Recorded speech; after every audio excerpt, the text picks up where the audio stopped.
ஆன்மீக நண்பர்கள் அனைவருக்கும் தெய்வீக எண்ணங்கள் யூடியூப் சேனலின் சார்பாக அன்பான வணக்கங்கள். இன்னைக்கு நம்ம தெய்வீக எண்ணங்கள்ல பார்க்கக்கூடிய மிகவும் முக்கியமான பதிவு இன்று சோமவார பிரதோஷம். மிகவும் முக்கியமாக இன்று திங்கட்கிழமையோடு இந்த பிரதோஷம் வந்திருப்பது அதி விசேஷமானது. இன்று இரவு நேரத்திற்குள்ள கடன் தீருவதற்கு சிவபெருமானுக்கு இந்த ஒரு மந்திரத்தை சொல்லி வழிபாடு செய்யும் பொழுது அனைத்து கடனும் தீரும், செல்வமும் பெருகும்.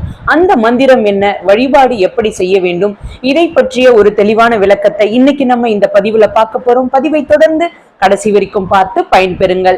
தெய்வீக எண்ணங்கள் சேனலை இப்பதான் நீங்க முதல் முறையா பாக்குறீங்கன்னா கீழே இருக்கிற சப்ஸ்கிரைப் பட்டனை கிளிக் பண்ணிக்கோங்க, பக்கத்துல இருக்கிற பெல் பட்டனையும் கிளிக் பண்ணிக்கோங்க. தினந்தோறும் ஒரு ஆன்மீக தகவல் கொடுக்கிறேன், அது உடனே நோட்டிபிகேஷனா வரும், நீங்களும் பார்க்கலாம். கடன் தொல்லை தீர்ந்து நிம்மதியாக வாழுவதற்கு மிகவும் முக்கியமாக சில மந்திரங்களை நம்ம சொல்லணும். அதுலயும் முக்கியமா திங்கட்கிழமையோட வந்திருக்கின்ற இந்த சோமவார பிரதோஷ தினமான இன்று சிவபெருமானையும் நந்தியார் பெருமானையும் வழிபாடு செய்யும் பொழுது இந்த மந்திரத்தை சொல்லி வழிபாடு செய்தீங்கன்னா உங்களுக்கு அற்புதமான பலன்கள் கிடைக்கும். பல ஜென்ம புண்ணியங்களை ஒன்றாக பெற்றது போல இந்த பலன் இது உங்களுக்கு பெற்றுத்தரும்.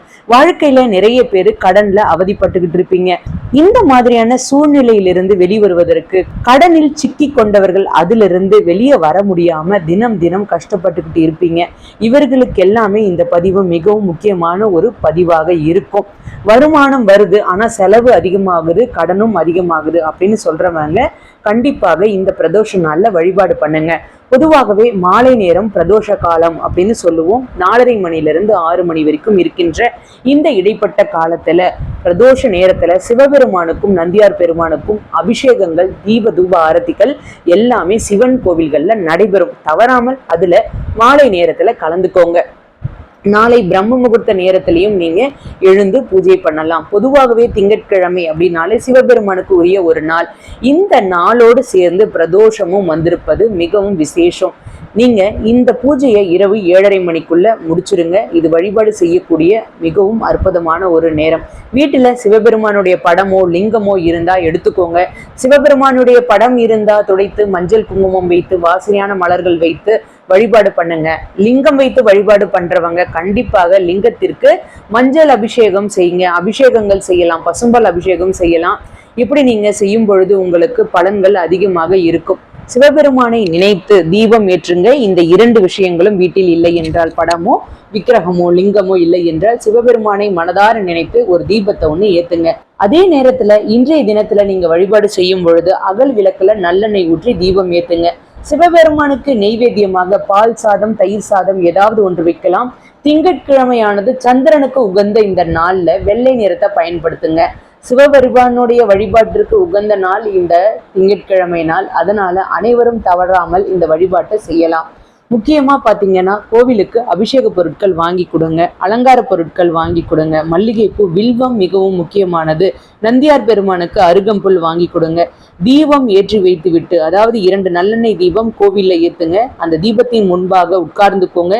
தீபம் கிழக்கு முகமாக எரியணும். வடக்கு பார்த்தா மாதிரி நீங்க உட்கார்ந்துக்கோங்க. இதற்கப்புறமா பூஜை அறையிலையும் சரி கோவில்கள்லையும் சரி இந்த மந்திரத்தை சொல்லி வழிபாடு பண்ணுங்க. மாலை நேரத்துல இப்படி நீங்க சொல்லக்கூடிய மந்திரம் குறைந்தது 9 முறை, அதிகபட்சம் 108 முறையாக இருக்கணும். உங்களுடைய கடன் நீங்கி செல்வ வளம் பெருகணும், நிம்மதியாக வாழணும் அப்படின்னு பிரார்த்தனை பண்ணிக்கோங்க.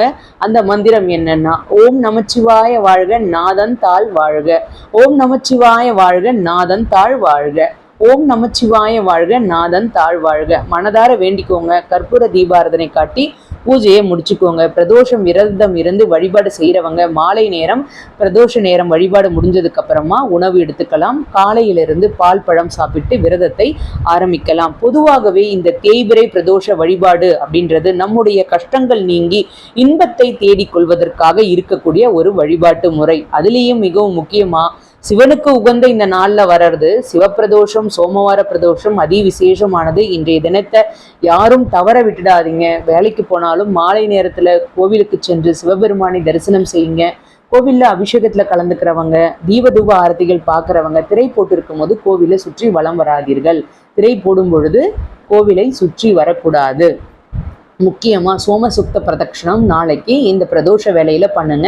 அது எப்படி பண்ணணும் அப்படின்றது ஏற்கனவே நம்ம பதிவுகள்ல நான் தெளிவான விளக்கத்தோடு கொடுத்துருக்கேன். அதையும் பார்த்து நீங்கள் பயன்பெறலாம். இந்த வழிபாட்டை செய்து இன்றைய தினம் மிகுந்த பலன்களை நீங்க பெற வேண்டும். சிவபெருமானுக்கு வெண் தாமரை வாங்கி கொடுங்க, கரும்புச்சாறு, இளநீர், இது எல்லாமே அபிஷேக பொருட்கள் வாங்கி கொடுத்தீங்கன்னா உங்களுக்கு கடனும் தீரும், செல்வ வளமும் பெருகும். இதை தவறாமல் செய்து அனைவரும் பயன்பெற வேண்டும். நந்தியார் பெருமான் வழிபாடும் தவறாமல் அனைவரும் செய்யணும். ஏன்னா நம்ம சிவபெருமானை பார்க்க போகணும் அப்படின்னா நந்தியார் பெருமான் கிட்ட அனுமதி வாங்கணும். அனுமதி வாங்கிட்டு தான் சிவபெருமானை போயிட்டு நம்ம தரிசிக்கணும். நம்ம எந்த விஷயத்தை சிவபெருமானிடம் சொல்ல வருகின்றோமோ அதை நந்தியார் பெருமானிடம் சொல்லி அவரிடம் அனுமதி பெற்றுக்கொண்டு அதற்கப்புறமா சிவபெருமானிடம் சென்று சொல்லும் பொழுது அதற்கு பலன்கள் அதிகமாக இருக்கும். அதனால இந்த விஷயங்களை இன்றைய தினம் திங்கட்கிழமை மாலை நேரம் தவறாமல் பண்ணுங்க. உங்களுடைய வாழ்க்கையில கடன் முழுவதும் தீர்ந்து செல்வ வளம் பெருகி வசதியான வாழ்க்கையை, நிம்மதியான வாழ்க்கையை, ஆரோக்கியமான வாழ்க்கையை நீங்கள் வாழ்வீர்கள். வாழ்க வளமுடன். இன்னைக்கு நான் கொடுத்த இந்த தகவல் உங்களுக்கு பயனளிக்கக்கூடியதாக இருக்கும்னு நான் நினைக்கிறேன். அனைவரும் ஓம் நமச்சிவாய இந்த நாமத்தை கமெண்ட்ல டைப் பண்ணுங்க. சிவபெருமானுடைய அருள் பரிபூரணமாக கிடைக்கும். இந்த வீடியோ பிடிச்சிருந்தா லைக் பண்ணிட்டு உங்களுடைய நண்பர்களுக்கும் உறவினர்களுக்கும் ஷேர் பண்ணுங்க. இன்னும் நீங்க சப்ஸ்கிரைப் பண்ணாம இருக்கீங்கன்னா கீழே சப்ஸ்கிரைப் பட்டன் இருக்கு, சப்ஸ்கிரைப் பண்ணிக்கோங்க. பக்கத்திலே பெல் பட்டன் இருக்கு. தினமும் நான் கொடுக்கக்கூடிய ஆன்மீக தகவல் உடனே நோட்டிபிகேஷன் வரும், நீங்களும் பார்க்கலாம். மீண்டும் நாளை ஒரு நல்ல ஆன்மீக தகவலோடு நான் உங்களை சந்திக்கின்றேன். நன்றி, வணக்கம்.